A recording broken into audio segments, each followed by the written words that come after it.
66 สตางค์ข้างล่างเด้อพี่น้องเด้อนี่จะมีเงินคนไทยมาเนาะค่ะเนาะขอบคุณผู้ใหญ่ใจดีเด้อขอบคุณละลายค่ะนี่ราคาคนไทยเงินมาพี่ลูก15,1,510 บาทเนาะพี่น้องเนาะคนไทยมาแล้วไปหัดมาแล้วเรียบร้อยก่อนอื่นกันขอบพระคุณเด้อค่ะขอบพระคุณนั่นแม่บุญนะคะเนาะคนซื้อแม่บุญเด้อพี่น้องแม่บุญประเทศฝรั่งเศสแม่บุญทีประเทศฝรั่งเศสอยู่ใกล้กับเยอรมันว้ามาเด้อคุณแม่บุญทีใกล้ฝรั่งเศสกับเยอรมันเป็นแม่น้ำเป็นสะพานสามารถกันเลยเด้อมันใกล้กันเหมือนว่าสีเด้อมุ่นแม่บุญจ๋าลูกมันสุกแล้วเด้อลูกมันละผิดตุกแล้วจ้า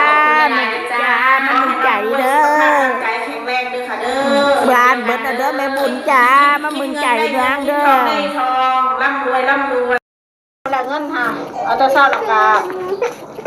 ไปซื้อของซื้ออย่างมาแบบนี้พี่น้องไปดักไปแล้วเด้อเงินนี่พี่น้องคะ300 ยูโรเนาะอันได้ร้อยหนึ่งนะ3,050 บาทเดิม3,550 บาทพี่น้องนี่เงินเด้อเงินผู้ใหญ่ใจดีจ้านั่นแหละเงินจ้าเนี่ยเป็นเงิน15,590 บาทนี่แหละพี่น้องเงินเพิ่นหายมานี่แหละเงินเพิ่นเงินคุณแม่บุญเด้อจากฝรั่งเศสเด้อขอบคุณหลายๆเด้อขอบพระคุณแม่บุญให้สุขภาพร่างกายแข็งแรงจงมีแต่ความสุขความเจริญร่ำรวยเงินทองคิดเงินได้เงินคิดทองได้ทองเด้อฉันเจอแล้วค่ะแม่บุญจากฝรั่งเศสฉันเข้าใจผิดฉันนึกว่าอยู่ดูไบว่าอยู่ชายแดนอิตาลีแต่เอาเงินจะของซื้อพี่น้องค่ะซื้อสิ้นหัวนี่3 กิโลเลยพี่น้อง3 กิโลโอ้ยแม่บุญทิพย์อยู่ฝรั่งเศสติจ้าโลละแสนได้ไปใส่เนาะถ้ามีฝ่ากลับมาเด้อไม่คิดโน่นแหละ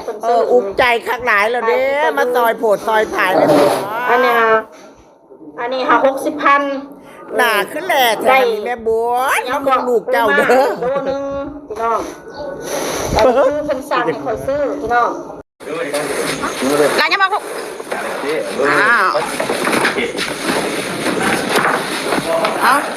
เอาเปิดไฟขึ้นกันนะเพื่อน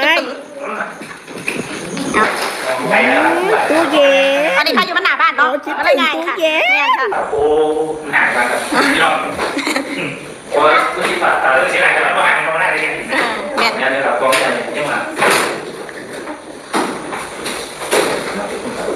คุณหนู